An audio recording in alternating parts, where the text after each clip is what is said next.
Čau všem, dobré ráno. Vůbec nevím, co z tohohle videa vznikne, jestli to vůbec vyjde, ale pokud jo, tak na to koukáte, takže super.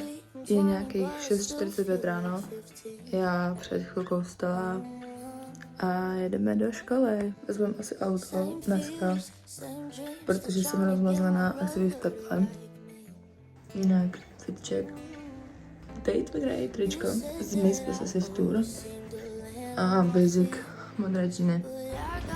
Já teď vylízám z baráku, jdeme škrábat auto.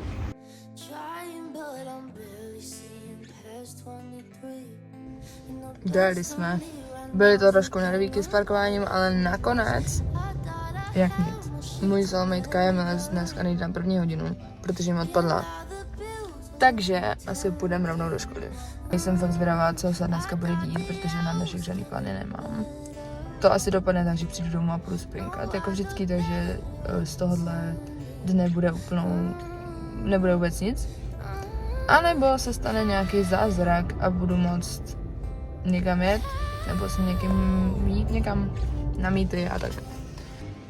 Jsem třeba poprvé od prváků, první ve třídě. Tak to je crazy. Doufám, že tímhle neporušuji žádný GDPR. Jsem tam jenom já a Nástěnka. No nic.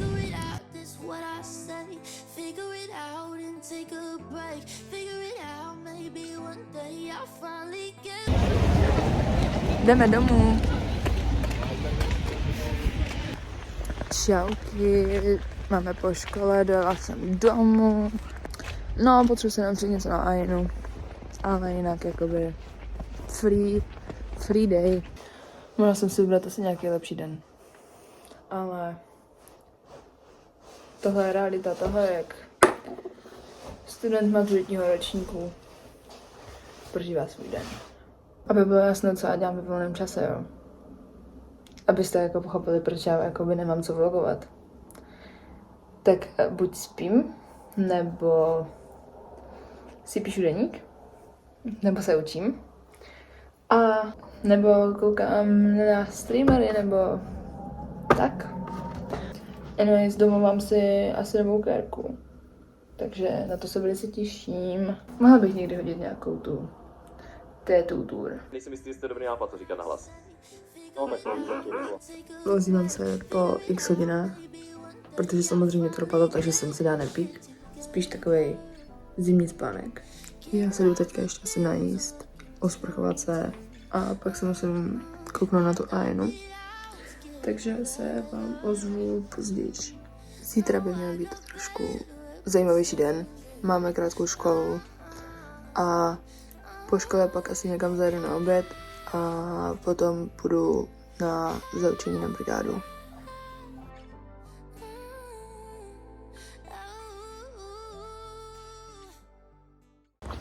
Dobré ráno.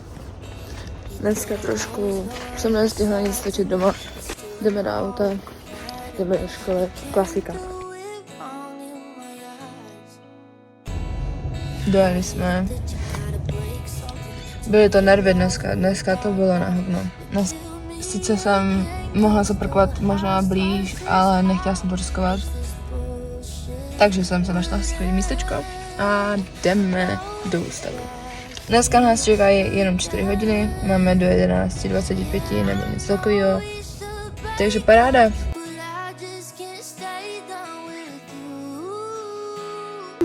Jdeme domů, no jako nejdeme domů, ale jdeme do auta, už končíme se školou, už tam nikdy nejdu. Zase jsem úplně vytočená. Byly to nejvíc zbytečný 4 hodiny mýho života podle mě, ale jupi. Get up. Čauky, já už mám po jídle a mrznu trošku teda, ale jedem na tu brigádu moji, takže se vám ozvu potom, nebo uvidím, vůbec vlastně nevím, jak dlouho tam mám být, nebo co mám od toho očekávat, ale let's go! Teď jsem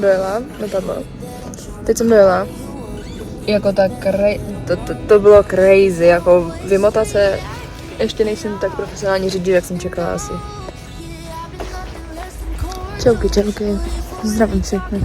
Aktuálně je přesně 16:30 a já teprve vádím domů s tím, že byla jsem na té brigádě, respektive na nějakém zaučení. A musím teda říct, že docela parádička. Je to docela čilíček, takže to je pecka. Ještě nevím, kdy budu mít první směnu, možná hned teďka o víkendu, takže pecka. Potřebuji se naučit na zítra ještě na test. Takže dneska docela produktivní den oproti včerejšku, kdy jsem dělala úplný hadno a spala. Tak dneska docela jdu bomby. Trošku nestíhačky. Zítra ještě půjdu na koncert. Opět. Úplně nevím, co bych měla říct, jakoby, protože asi úplně nechci líkovat nic, co se týká té brigády. Ale bylo to moc fajn. A jsem zvědavá, co z toho vznikne a doufám, že to bude tak ok, jako teďka v mý hlavě to je. Tento týden uběhl poměrně rychle, takže tomu dávám velký palec nahoru. Protože zítra už je pátek a já jdu ještě na ten koncert, takže to je plná pecka. A pak víkend, kdy teda možná budu mít směnu, takže úplně nevím, jestli se mám jakoby těšit, nebo spíš ne. To ještě nevím. A pak v příští pondělí jdu vlastně zase na koncert. Ten týden se mám vidět s mým jedním kamošem, takže pokud na to kouká, tak zdravím. Nebudu jmenovat radši, nevím, jestli by to nebyl problém, takže nebudu jmenovat. A zdravím, když tak. Těším se. A pak už bude prosinec a Vánoce a volno a blížící se maturita.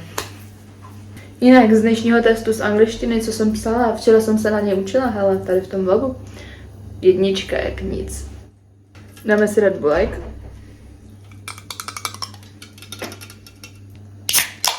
Dneska vyšla ta nová season Stranger Things. A já furt přemýšlím nad tím, jestli se na to mám podívat nebo ne. S tím, že většina mých kámošů už to třeba viděla, nebo aspoň to mají v plánu a tak nějak jakoby jsem do toho pušnutá, abych se na to podívala taky. Jenže mě se úplně nechce za prvý. A za druhý nechce se mi do toho. A navíc já se musím učit. Sorry. Priority.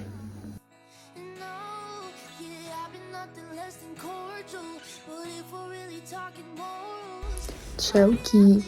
Já jsem si už dala sprchu. Umyla jsem si vlasy. A deníkovala jsem teďka chvilku. A nakonec jsem podlehla tím Stranger Things, takže se to na chvilku pustit, se pustit jeden díl. A pak se musím naučit tu češtinu. Mám to tady rady. Je 9:30. Mě už uschly vlasy, koukala jsem na první epizodu Stranger Things. Na 1,5. Ale moc mě to teda nebaví. Hot take. Anyways. Ta čeština se mi fakt nechce učit. Ale vím, že budu muset.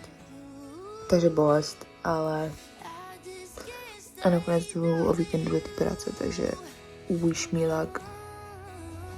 A zítra na koncertík, super, pecká paráda.